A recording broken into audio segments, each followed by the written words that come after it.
Even though I'm feeling so stuck, overwhelmed, full of fear, I know that I deeply and completely love and accept myself.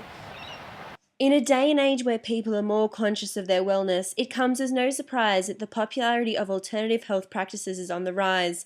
The use of EFT or emotional freedom technique as a form of therapy in place of traditional psychology is increasing, with new studies showing that it assists with the treatment of post-traumatic stress disorder. Derived from ancient Chinese medicine, EFT is closely associated with acupuncture. Despite its ancient origins, it is a very new form of therapy, best known through Gary Craig's EFT handbook published in the 1990s. So it does many different things, but in a nutshell, we're focusing on a problem um, or an issue, and we are stimulating the meridians whilst we're focused on that problem, and that actually lets the energy go, that lets the flow around the body start to happen again. Alison Monaghan, the founder of Happy Soul, is a qualified EFT practitioner and trainer. Alison has been in the industry of helping people with mental illness for 25 years and in recent times has noticed the heavily increasing popularity of EFT. Personally, in my own business, I've seen a steady, quite rapid growth actually in the last 12 months. It's spreading in a really nice way amongst women and men in their 20s and 30s who are taking more of a keen interest in health and wellness. For Nikki Ayres, discovering the power of EFT was a turning point, leaving her fast-paced and stressful job for a life of wellness as a health coach after taking part in EFT tapping therapy. EFT got me to allow, you know what, it's all right to have like negative stuff come up. That's totally normal. Let's bring that negative stuff up and then let's tap on it and release it. So that's what I learned from EFT, and my first experience was amazing, like tears rushing down my face.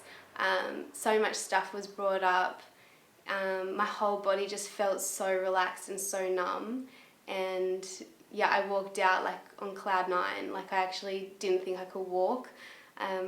It was like a massive detoxing thing for me. I couldn't really articulate it to people how it felt, and sometimes I still can't. I'm just like, you kind of just need to try it for it to have an effect on you. However, EFT is not getting as much support from psychologists like Elizabeth Howard and real victims of severe trauma who believe it is less effective when compared to traditional cognitive behavioural therapy. It may be providing almost a CBT framework under the guise of something else. But I don't think it's ethical to claim that it's an alternative treatment that is better or more effective, because it's not. I did do EFT. I didn't find it harmful, but I didn't find it as effective as seeing my psychologist and going through cognitive behavioural therapy with her.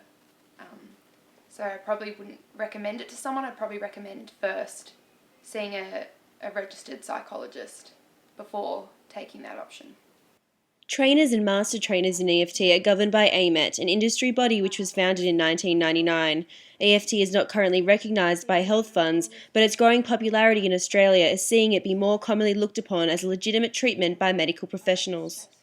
I have more and more psychologists coming to do the training. So that's enough for me to know that it's the profile of EFT and tapping, the credibility is raising. EFT is commonly labelled as a placebo by psychology professionals. Although placebo in itself can be a form of therapy, practitioners like Alison insist it is more than a simulated treatment. But I've worked with so many people now to know that it's not possible for it to all be placebo, because there's also way too many aspects in so many people's problems for it to be placebo in every single aspect of their issue. I think there is a real danger in the growth of the alternative health market. Like I said, a placebo effect does work, but you don't want that at the risk of real evidence-based proven help. And I deeply and completely love and accept myself. This is Alette Winfield reporting for Checkup.